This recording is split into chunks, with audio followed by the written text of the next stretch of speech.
Voilà, un exemple très connu, parité du 4x4. Les deux blocs jaunes sont inversés, mais tout le cube est refait. Il se peut que vous en ayez deux, vous refaites la même formule, mais je vous expliquerai comment faire à la fin. Donc voilà, en fait on va faire cette formule-ci, qui est un petit peu résumée. Donc le début ça va être les 3 R. Donc les R, on va faire les doubles R comme ça, vers l'avant, 3 fois vers l'avant.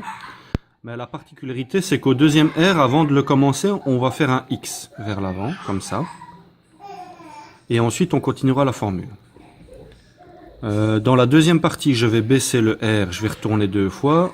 Je fais baisser mon L, je vais tourner 2 fois. Et je vais refaire un R à l'envers et tourner 2 fois. Ça, c'est la deuxième étape. Dans la troisième étape, nous allons voir apparaître du blanc ici, après avoir fait un tour comme ça, vers l'avant, vers l'arrière, pardon. C'est à ce moment-là que vous vous rendez compte que vous changez de sens. Donc, je vous explique la formule. Je fais le R.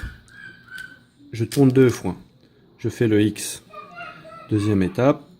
Je fais le R, je tourne 2 fois. Je fais le R, je tourne 2 fois. En fait, on l'a fait 3 fois, mais dans la première partie, j'ai fait un X'. Maintenant, je recommence un R'. Je tourne 2 fois. Le L, je tourne 2 fois. Le R', je tourne 2 fois. Là, on arrive à la troisième formule, on s'en rend compte parce que le blanc est arrivé en haut. Quand le blanc est arrivé en haut, vous faites le R vers l'avant cette fois-ci. Et après, vous le refaites 2 fois vers le bas. R', 2 fois, R', 2 fois. Et voilà. La parité a réussi à retourner les cubes. Ici, la formule de parité a marché. Voilà. Bon, maintenant, une fois qu'on a fait ça, il va falloir réparer le cube. J'ai plusieurs solutions pour vous. Bon, ici, je vais refaire mon OLL. Voilà. Voilà. Sur quoi on arrive? On arrive sur ça. En admettant que les deux coins ici soient bons, on a quoi? On a une ligne, ici, complète, et 3 couleurs différentes.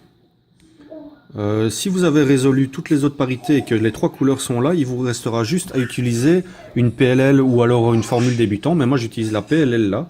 J'utilise la UA, qui aura pour but de faire tourner ces 3 couleurs ici, les unes par rapport aux autres. Donc UA ou UB selon le sens, ou alors 2 fois la UA pour faire une UB, ou 2 fois la UB pour faire une UA.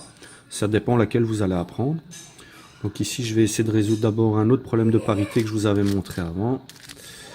Voilà. Histoire de finir le cube. Voilà. Donc maintenant, je tombe sur ça. Donc là, je viens de défaire un petit problème de parité des coins, mais bon, c'était pas le but de cette vidéo. Le but de la vidéo, c'était de retourner la parité des arêtes jaunes ici. Donc ici, on a une ligne complète en UA ou en UB avec les 3 autres couleurs. Comme dans le 3x3. Ce coup-ci, selon moi, c'est la UA. Je fais ma UA. Hop. Et voilà. J'ai cassé une parité et je n'ai pas appris trop de formules. J'ai simplifié les choses. C'est plus long, j'avoue, mais bon, voilà. En tout cas, c'est clair, ça fonctionne.